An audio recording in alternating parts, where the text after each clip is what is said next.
Hola a todos y bienvenidos a otro capítulo de los podcasts de Exnova International, en los que vamos hablando con diferentes expertos en el mundo del comercio internacional para conocer su experiencia y aprender todos juntos, ¿no?, de diferentes sectores y diferentes situaciones en el mundo del comercio internacional.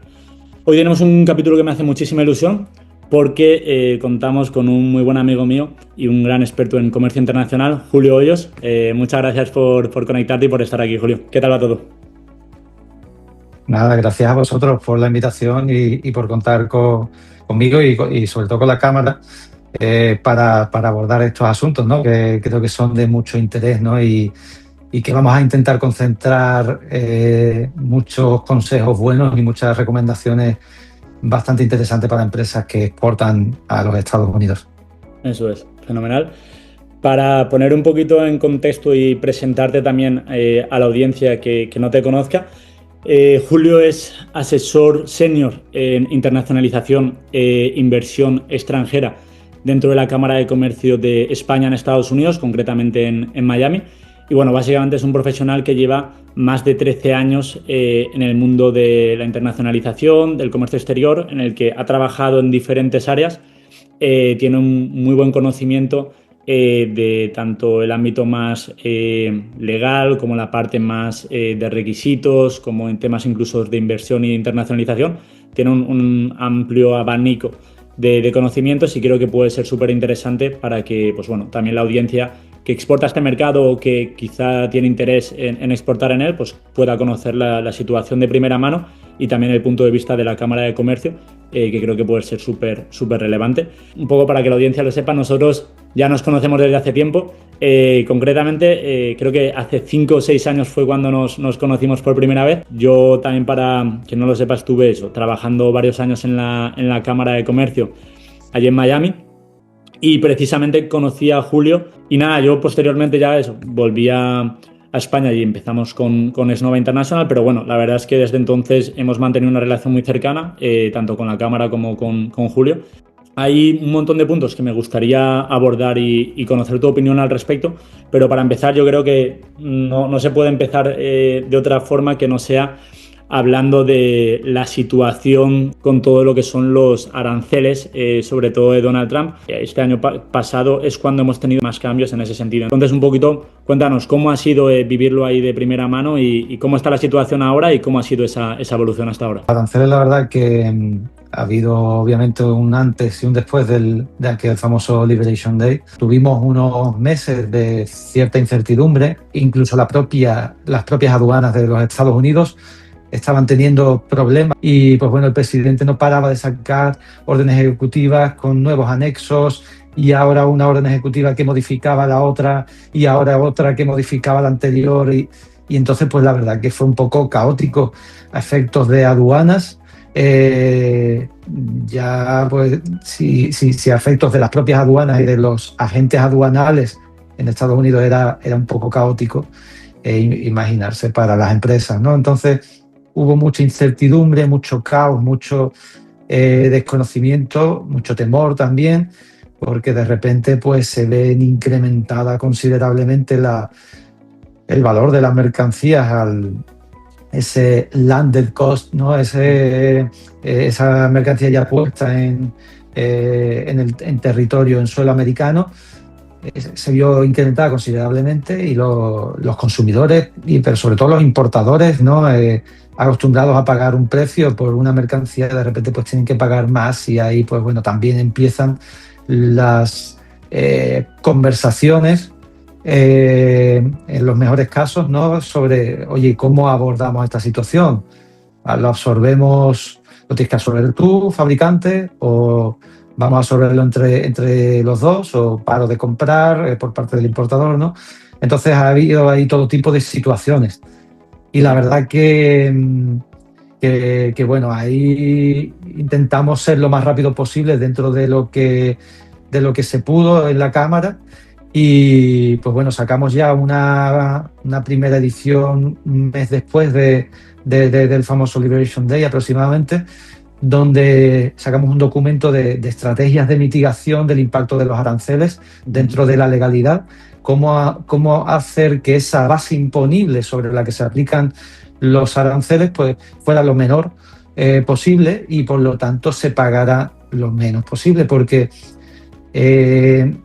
viendo el lado positivo de las cosas, si se puede en este caso, esto ha hecho que la operativa internacional, ¿no?, las transacciones de productos que son los sometidos, ¿no?, a estos aranceles, se ha replanteado totalmente y ahora se está mirando con lupa cómo se debería de haber hecho siempre, ¿vale? Lo que pasa es que, pues bueno, ahora es imperativo para poder seguir vendiendo en el mercado americano, el mayor mercado del mundo al fin y al cabo, el cual sigue siendo el mayor mercado con aranceles también.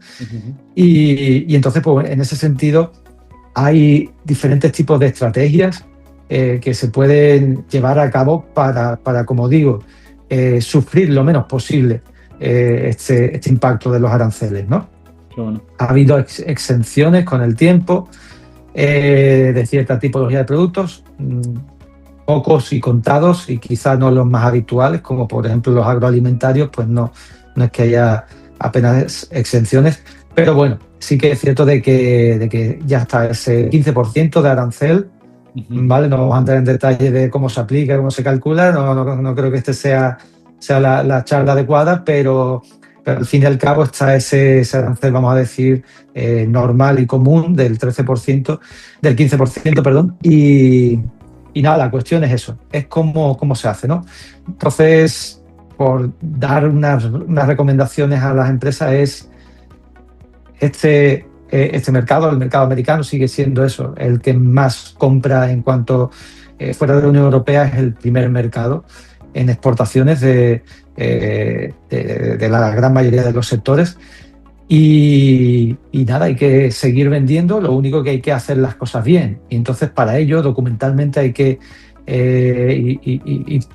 y en los procedimientos, ¿no?, de exportación, hay que seguir todos los pasos, hay que hacer la tarea y hay que no hay que ser, digamos, tan efusivos para vender, sino centrarse más en, oye, cómo vamos a hacer la operativa correctamente para poder seguir vendiendo, poder seguir manteniendo nuestros clientes y poder seguir manteniendo nuestra cuota de mercado, ¿no? Qué bueno. Totalmente, porque ahí sí que comentabas, ¿no?, que más allá de los aranceles, que por supuesto, ¿no?, han generado muchísima incertidumbre y luego pues obviamente tiene una implicación a nivel de costes para el importador y que pues eso afecta, ¿no?, a la relación con sus proveedores.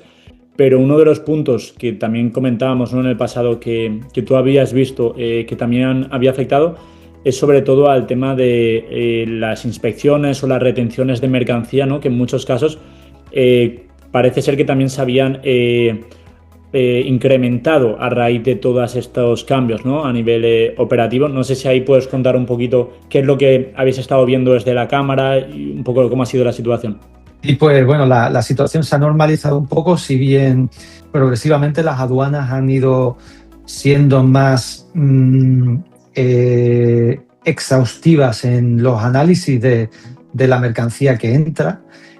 Curiosamente, mucho desde finales de agosto, no sé si era el 28 de agosto aproximadamente, que se acabó la exención de minimis, de paquetes, ¿no?, que iban por mensajería típicos, por importe menor de $800, creo que era la cuantía. Desde la finalización de esa exención de minimis, ha habido ya mucho más caos, ¿vale? Ya te digo, esto a lo largo del mes de septiembre sobre todo es cuando se ha visto. FedEx, UPS, DHL, empresas con las que muchas veces tratas y no existe realmente una persona única con la que trates, pues lo han pasado muy mal las empresas que utilizan estos couriers, ¿no?, estas empresas de mensajería que envían muestras, ¿no?, a través de ellos, porque no tienen un interlocutor claro, no sabes quién le está despachando, quién es el agente de aduanas que está despachando la mercancía. Nosotros siempre hemos recomendado pues tratar con una empresa con la que pueda hablar con una persona y sepas quién va a estar despachando la mercancía, porque el refuerzo de la verificación del cumplimiento, de la verificación o el escrutinio documental en las aduanas ha sido brutal. Entonces, ahora se está mirando con lupa que todo se hace correctamente. Y entonces, pues muchas empresas que antes no han tenido problema, ¿no? Que nos vienen diciendo, oye, pero si yo he estado exportando siempre. Pues bueno, ha llegado a tal punto en el que está habiendo muchísimas más retenciones de mercancía en aduanas. Se ha incrementado considerablemente el número de inspecciones de la FDA de instalaciones extranjeras, en este caso españolas sobre todo, ¿no? Bueno. Hemos visto un aumento muy significativo de las instalaciones que se van a inspeccionar este 2026, que el anuncio normalmente lo hicieron de la inmensa mayoría en torno al verano de este pasado 2025. Siempre es un susto cuando llega ese aviso. Yo recuerdo cuando estábamos en la cámara y llegaba el aviso de la FDA, nueva inspección a empresa. Todo el mundo ahí temblando, ostras, a ver esto cómo lo coordinamos. O sea, en este tiempo también has visto como sí que se han ido incrementando. Yo recuerdo que cuando estábamos en la cámara, de vez en cuando, ¿no? Sí que saltaba algún aviso de nueva inspección, pero que no era algo especialmente regular. Sí que ahora, por lo que comentas, han ido bastante en aumento.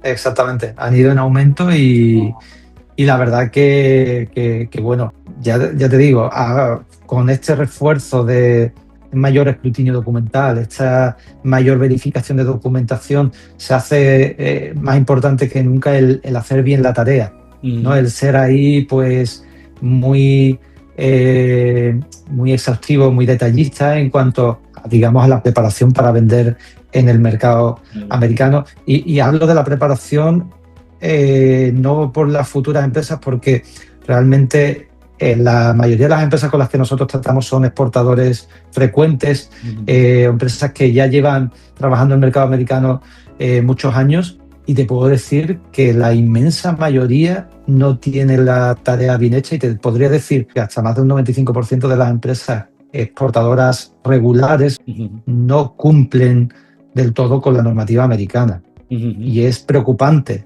más aún en la situación actual. Entonces, la verdad que hay que hacer ahí la tarea correctamente y bueno, desde la Cámara ayudamos muchísimo en esto precisamente, y animo a las empresas que no se lancen directamente a vender a toda costa, sino que se sigan los procedimientos. No es complicado, y eso es importantísimo. No es complicado realmente cumplir con la normativa, siempre que pues oye, se vaya analizando las cuestiones, todas las cuestiones que aplican a la normativa americana. Pero no es complicado, y más nosotros precisamente procuramos facilitar y educar lo máximo posible a las empresas para que sean independientes, vamos a decirlo así, ¿no?, de nosotros lo antes posible, ¿no?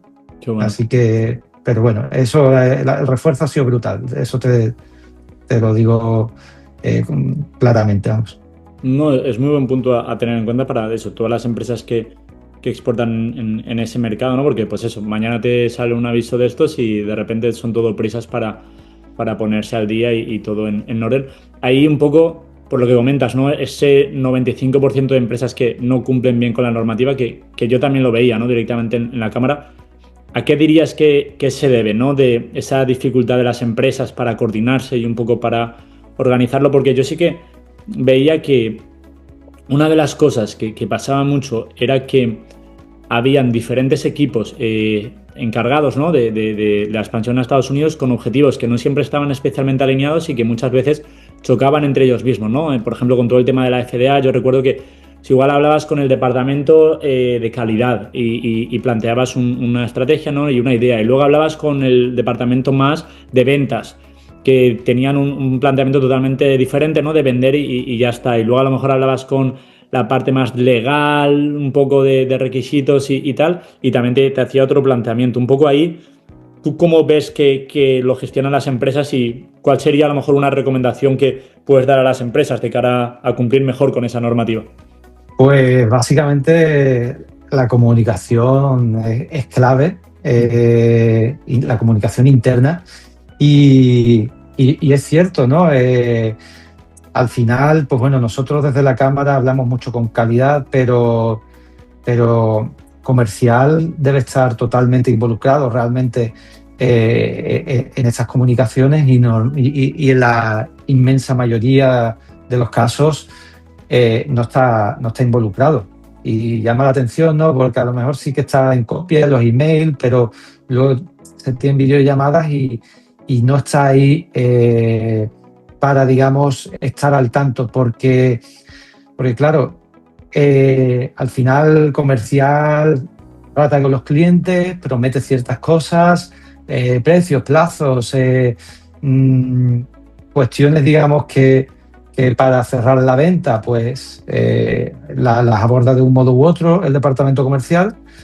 Pero calidad, claro, tiene que estar alineado, ¿no? Y entonces tiene que haber una correcta gestión, digamos, y comunicación entre el departamento de comercial y de calidad, porque comercial tiene que tener mucha documentación de calidad, tener clara toda esa documentación de calidad y tenerla disponible para enviarla directamente a cada uno de los importadores que va a introducir los productos. Uh-huh. Y esto estamos hablando de que comercial, que es el que abre cuentas, debe tener constancia de que es pues un plan de inocuidad, ¿vale? El plan de inocuidad alimentaria de Estados Unidos difiere del europeo, y el PCQI, ¿no?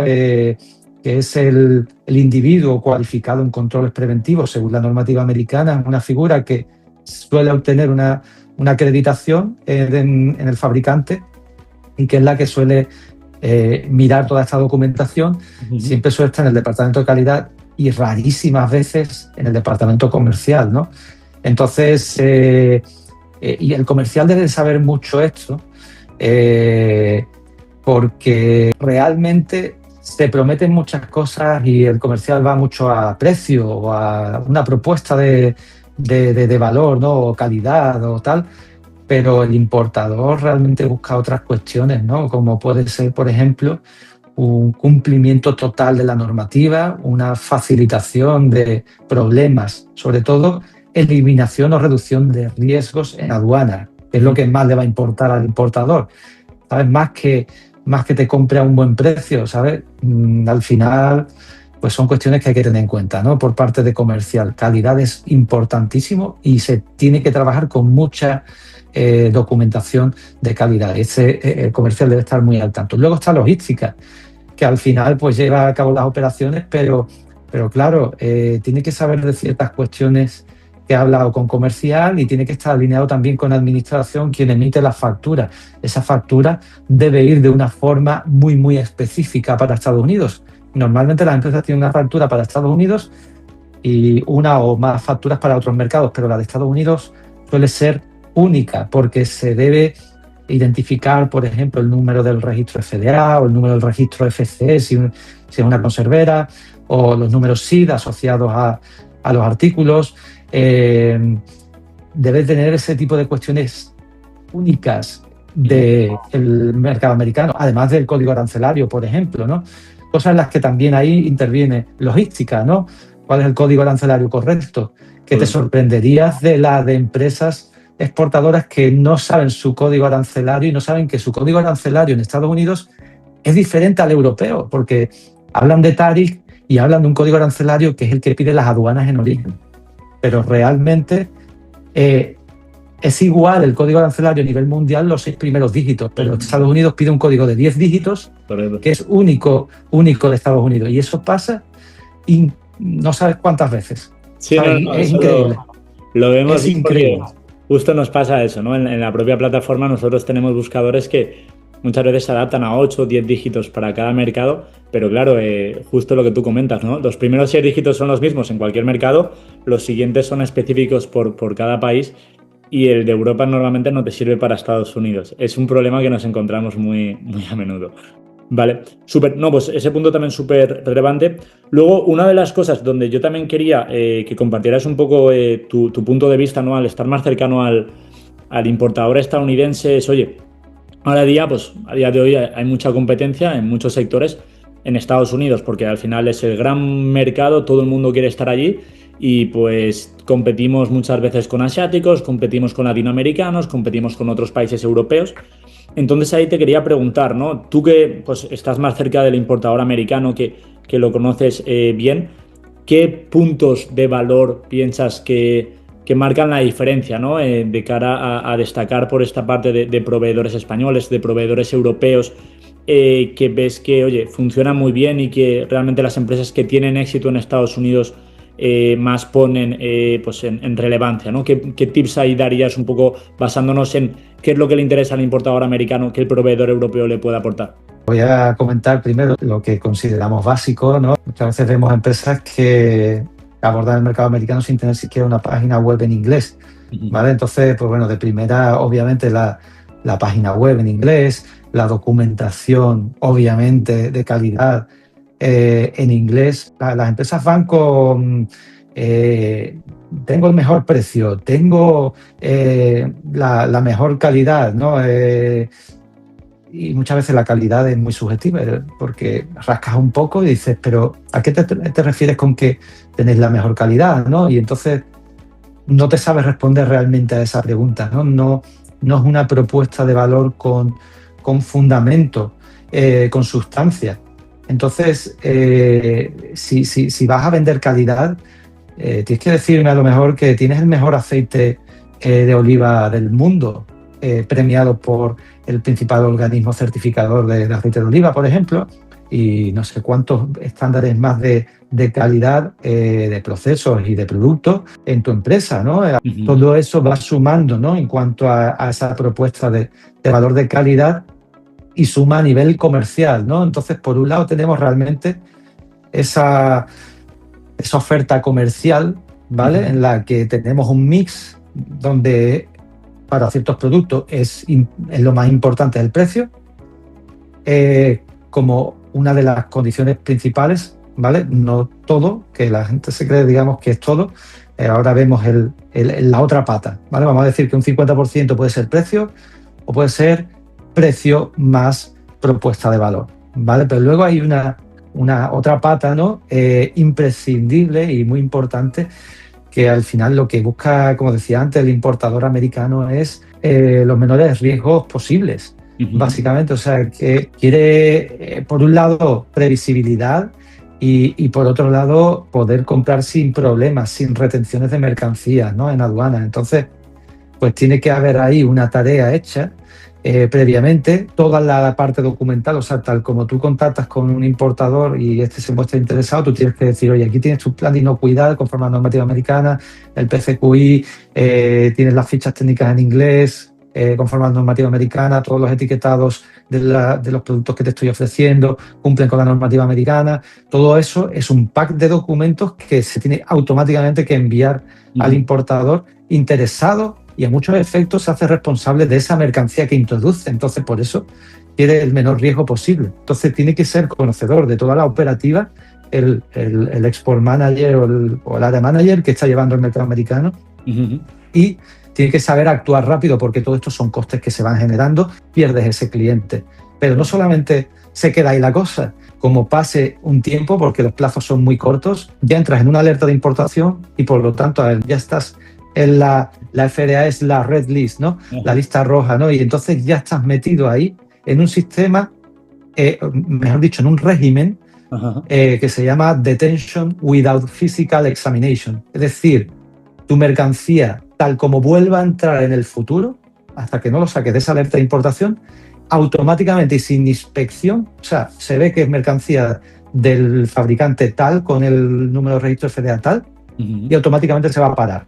Al final, y volviendo a la pregunta, que busca sobre todo, pues busca consistencia operativa, busca control documental y compliance, ¿no? Cumplimiento de normativas sin ningún tipo de problemas que pueda tener con respecto a la FDA o las aduanas.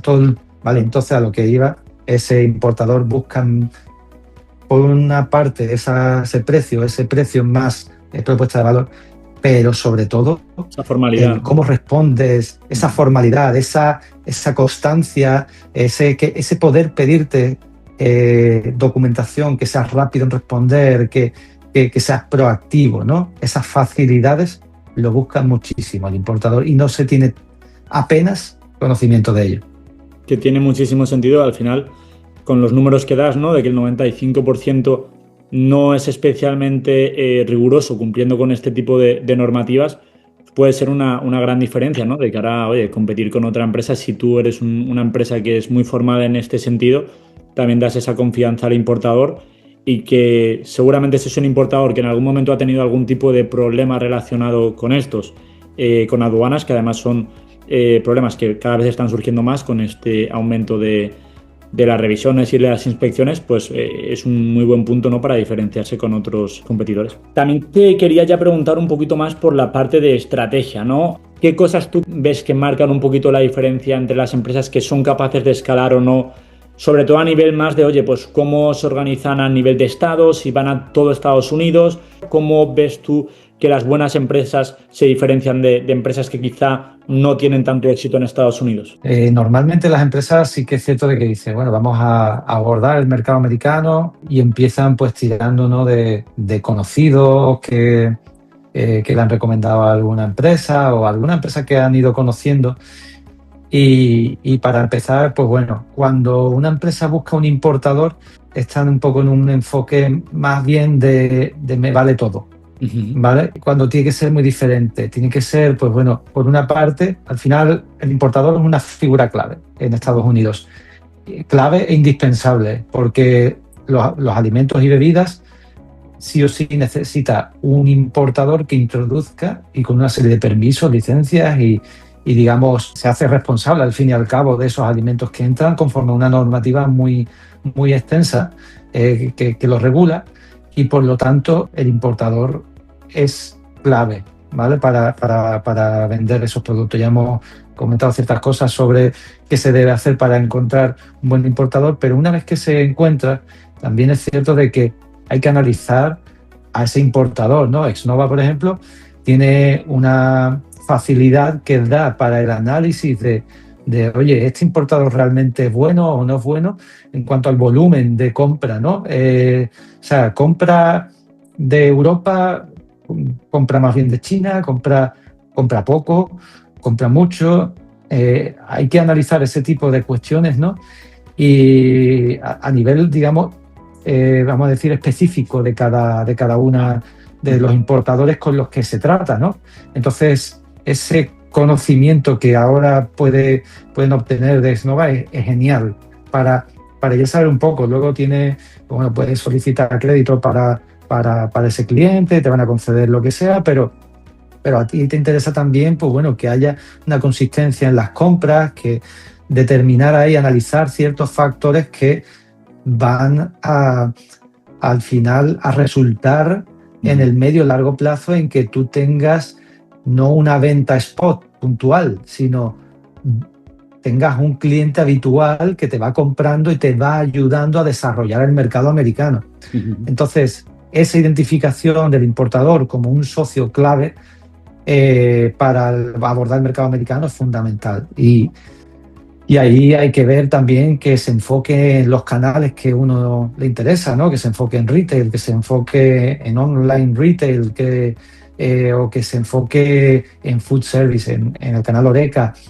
Eso por un lado. Por otro, los importadores muchas veces te dicen, sí, yo tengo cobertura nacional, o sí, yo vendo en todo el sureste de los Estados Unidos, y a lo mejor es un pequeño importador que realmente se centra en lo que es el sur de la Florida.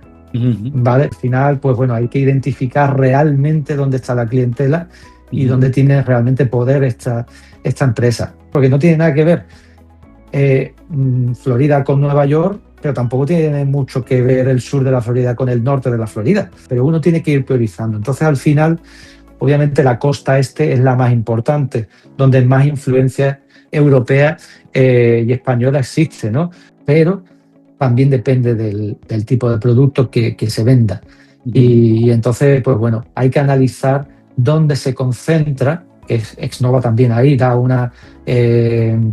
puede dar una muy buena idea, en qué estado se concentra más la importación de mi tipo de producto, porque a lo mejor se concentra en Georgia. Hay que mirar, digamos, un poco analizar los datos, ¿no?, de que proporcionan herramientas como Innova. Entonces, eso es importantísimo, el ir priorizando las zonas, pero ir asegurando reuniones con varios importadores para al final encontrar el socio más adecuado con el que casarse, ¿no? Totalmente.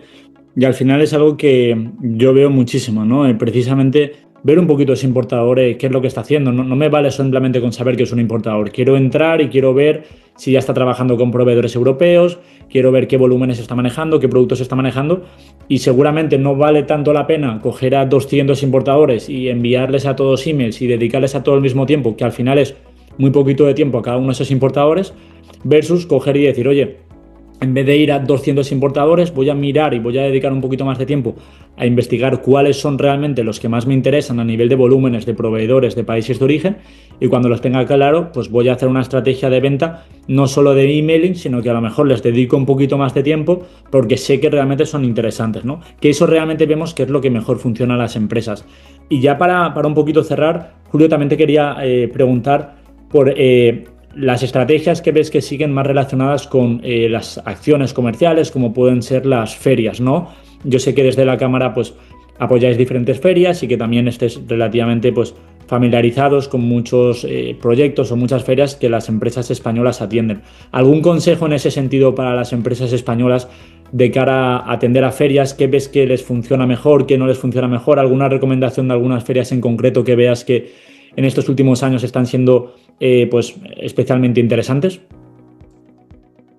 Pues mira, sí, la verdad que un caso curioso es que he visto empresas que llevan muchísimos años, y te hablo de a lo mejor 15, 20 años, yendo a una feria todos los años, gastándose pues bueno, un buen dinero y apenas vendiendo, ¿sabes? Y cuando te fijas realmente te ves al responsable de exportación de ese mercado allí sentado, sin prestar atención a la gente que pasa y sin ninguna reunión concertada, o a lo mejor tiene 2 o 3 reuniones concertadas y no la trabajas realmente, ¿no? Uh-huh. El americano, tú tienes que, si vas a una feria, tienes que tener la agenda llena, tienes que trabajártela, tienes que dejar a alguien que atienda para degustaciones y tal, que vaya cogiendo las tarjetas, pero tú te tienes que recorrer la feria yendo a los stands de los importadores, de los distribuidores, trabajar muchísimo la feria, por supuesto, y ir primero como visitante, eso es una regla básica,